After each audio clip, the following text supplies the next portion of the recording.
When a sheriff speaks publicly about an ongoing investigation, it usually signals one of two things. Either the case has reached a point where the public needs to be informed, or someone has said something that cannot go unanswered. In this case, it was both.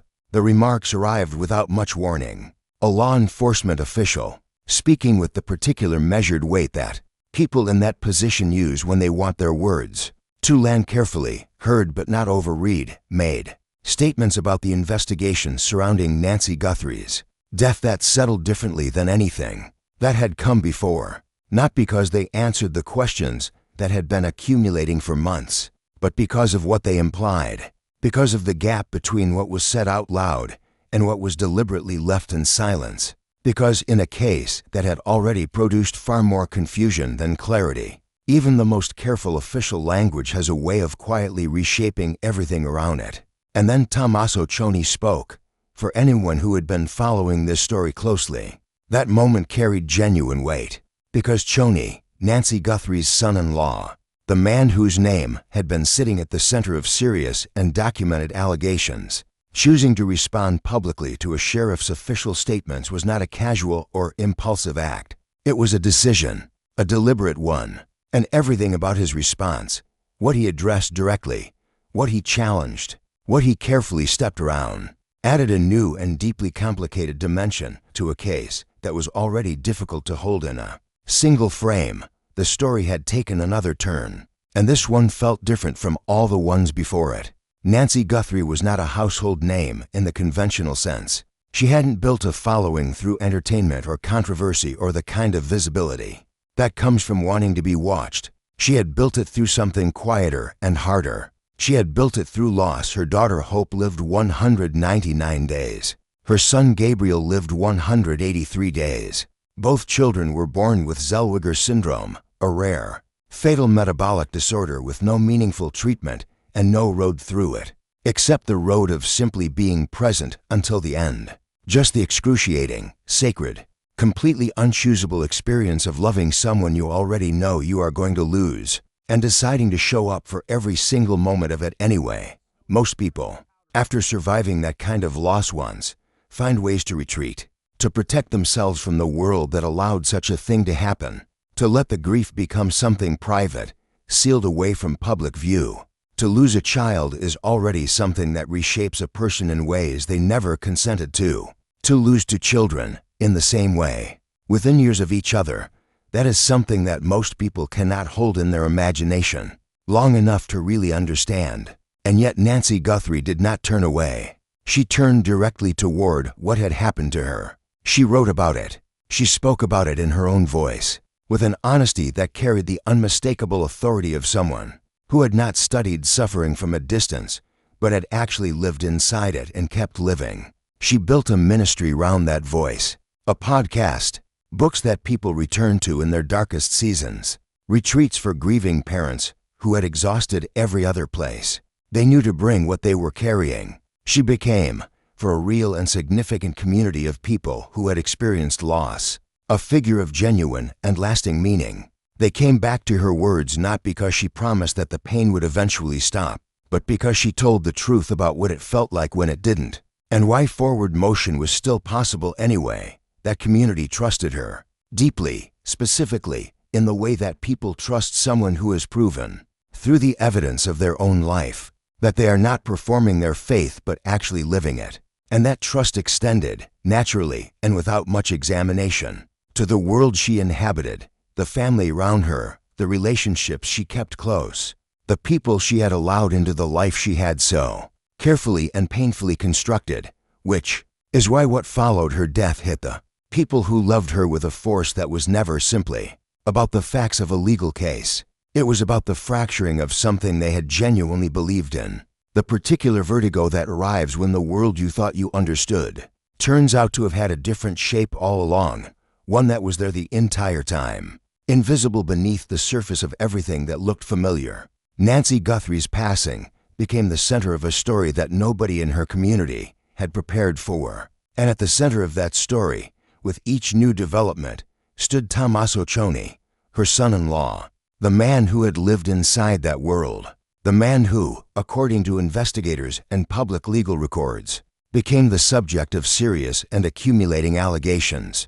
And the man who, after the sheriff's remarks became public, decided that silence was no longer the position he was willing to hold. There's a version of every family's story that exists before anything goes wrong. The version that everyone knows. The one that gets shared and remembered and referenced.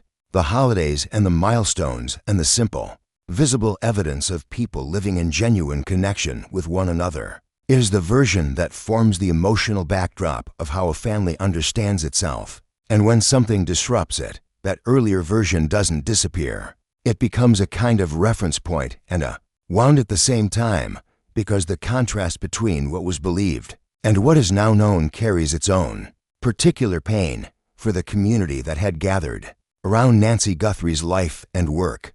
The version that existed before the investigation was one shaped by purpose and faith and a very specific kind of intimacy, the closeness that forms between people who have shared not just ordinary experiences, but grief. The world Nancy built was not a casual one. It had been forged in the sustained intensity of real suffering, and the people within it understood, at least in principle, what it meant to face hard things without flinching. Tommaso Cioni occupied a position inside that world that was, by the nature of who he was to the family, deeply intimate. He was not someone at the edges. He was connected to Nancy in the way that a son-in-law is connected, present at the table, present in the home, present in the private hours that exist behind everything a family shows to the world. According to those who knew the family well, he was woven into the community Nancy had built, a person who moved through its relationships and its trust structures in ways that were taken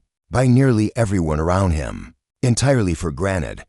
What was actually happening beneath the surface of that life, in the quiet margins, in the hours no one else saw, has become the subject of an ongoing investigation. No official final conclusion has been reached on every aspect of what occurred, but what has emerged through legal filings and public records and the careful, layered language of people close to the case is a picture that does not align with the version the people around him believed they were seeing. And that gap between the person a community trusts completely and the person an investigation begins to reveal is one of the most psychologically destabilizing things a close-knit group of people can be asked to absorb. It doesn't just change how they see him. It changes how they remember everything. There is a specific kind of gravity that official statements carry in situations like this, one that is entirely different from the gravity of rumors or media, speculation or community conversation. When a law enforcement official with formal responsibility for an investigation speaks publicly about that investigation, the words land differently. They signal something deliberate. They signal that the case has reached a point where communication is no longer optional, where something needs to be said out loud to the people who are watching. The sheriff's remarks arrived at a moment when public attention to the case had already been building across weeks of accumulated tension. According to reports, the statements were intended to address elements of the investigation that had become subject to persistent speculation and, in some corners, to active misinformation. They were measured. They were chosen with evident care. But for the people who had been following the story closely, they were also deeply revealing, not only in their direct content, but in the specific shape of what was framed, what was addressed obliquely, and what was left in deliberate silence. Questions had been raised, loudly and persistently, about the circumstances surrounding Nancy Guthrie's death. Questions about the timeline, about the people present, about the physical evidence that investigators had gathered and what it indicated, or what investigators believed it indicated. The sheriff's remarks met some of those questions directly. Others were touched on only lightly, and a number were not addressed at all, which, in the context of an active investigation, is never actually silence. It is its own form of communication. For the people who had come to Nancy's work through their own grief, receiving formal law enforcement statements about her death carried an emotional weight that is genuinely hard to put into words. These were people who understood what it meant to lose someone. Many of them had come to Nancy precisely because they had no other place to bring the loss they were living with, and now they were receiving information about her own death. The death of the person who had helped them survive their own, through the filtered, institutional language of a public investigation. The distance between those two things.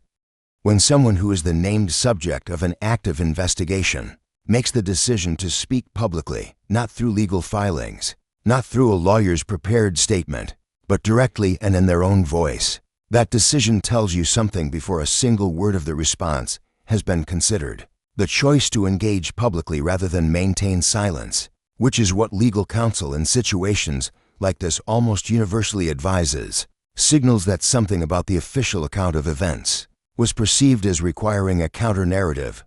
It signals that the damage being done by the public impression created by the sheriff's remarks was considered, by Cioni or by those around him, significant enough to justify the considerable risk of speaking. Because speaking publicly in the middle of an ongoing investigation is always a risk.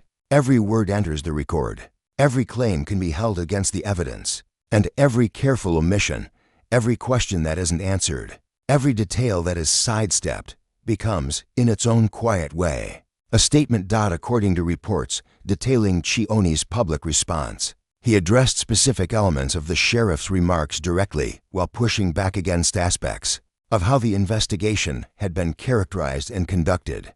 He raised questions, according to available accounts, about procedural matters, about how evidence had been collected and handled, about whether the investigation had been carried out with the kind of thoroughness and impartiality that the gravity of the case demanded.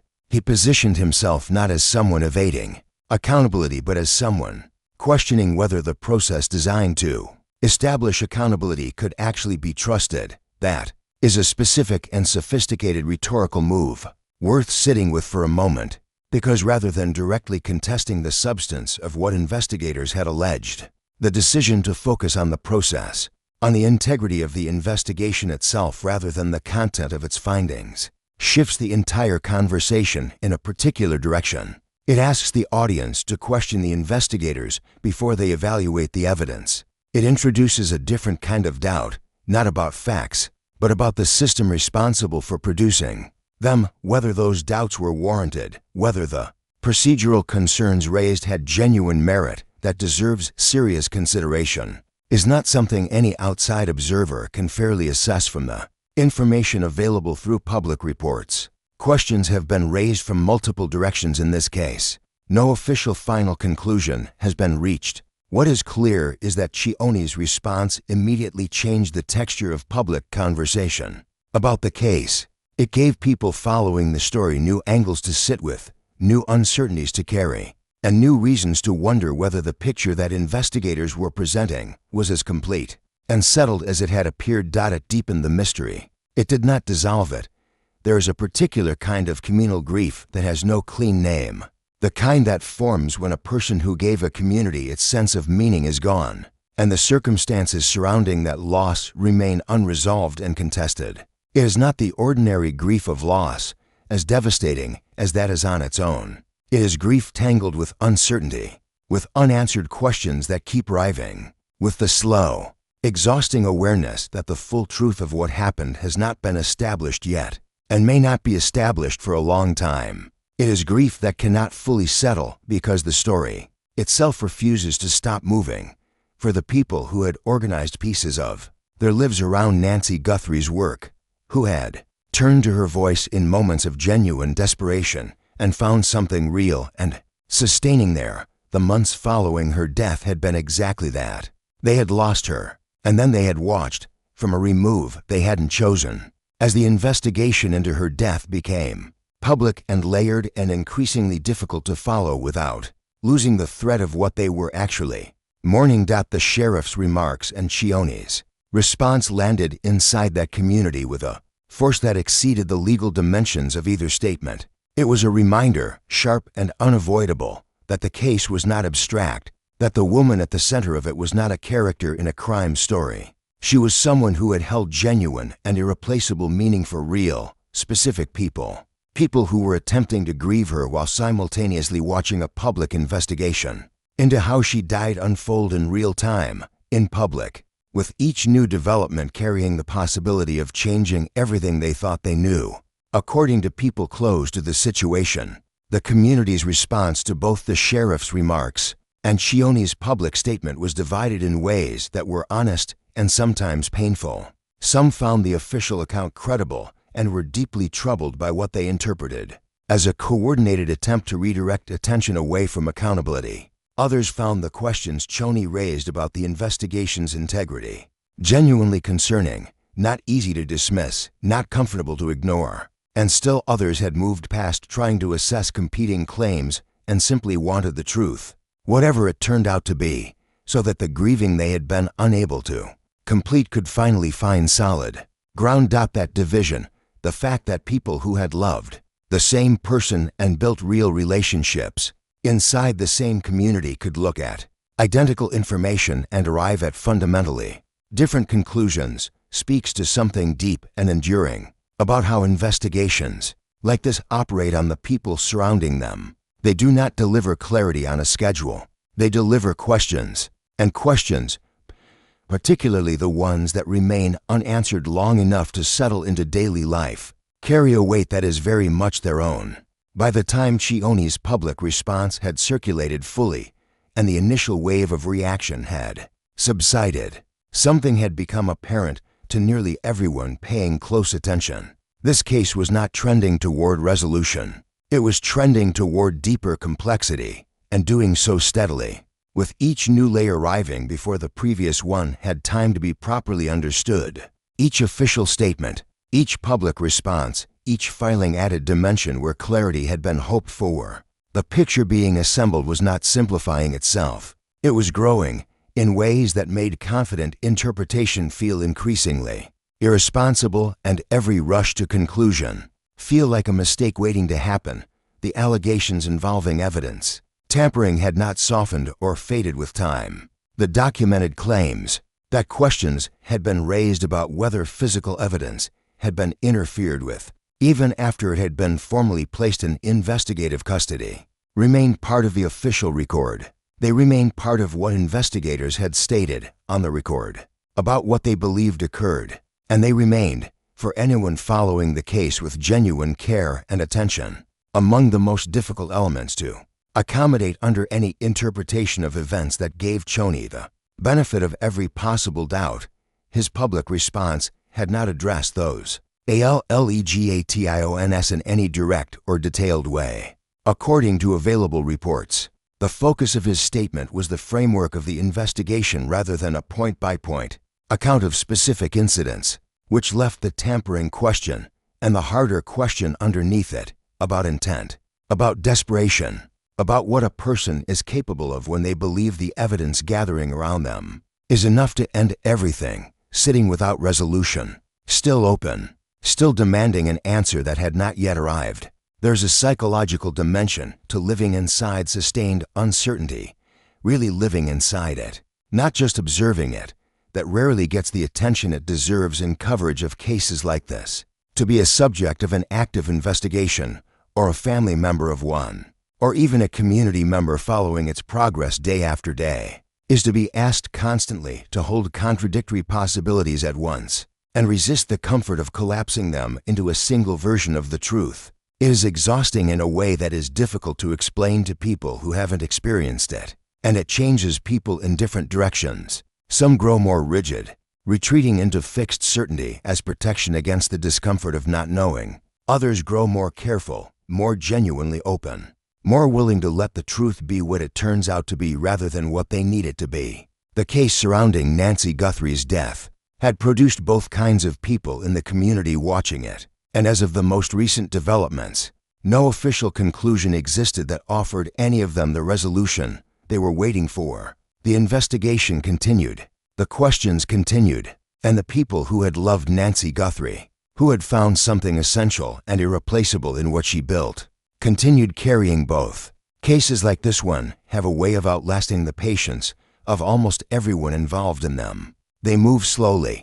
They accumulate their detail across months that feel like much longer. They resist, persistently, the clean narrative shape that makes a story feel finished, that satisfying moment, where the pieces fall into their correct positions, and the truth becomes visible, and everyone watching can finally take a breath, Real investigations rarely provide that moment on any timeline that feels human. And the people living alongside them, the community members, the family, the people who simply cared about the person at the center of everything, are asked to wait inside a kind of suspended uncertainty that has its own cost. Quiet and ongoing. Nancy Guthrie deserves to have the complete truth of her death understood.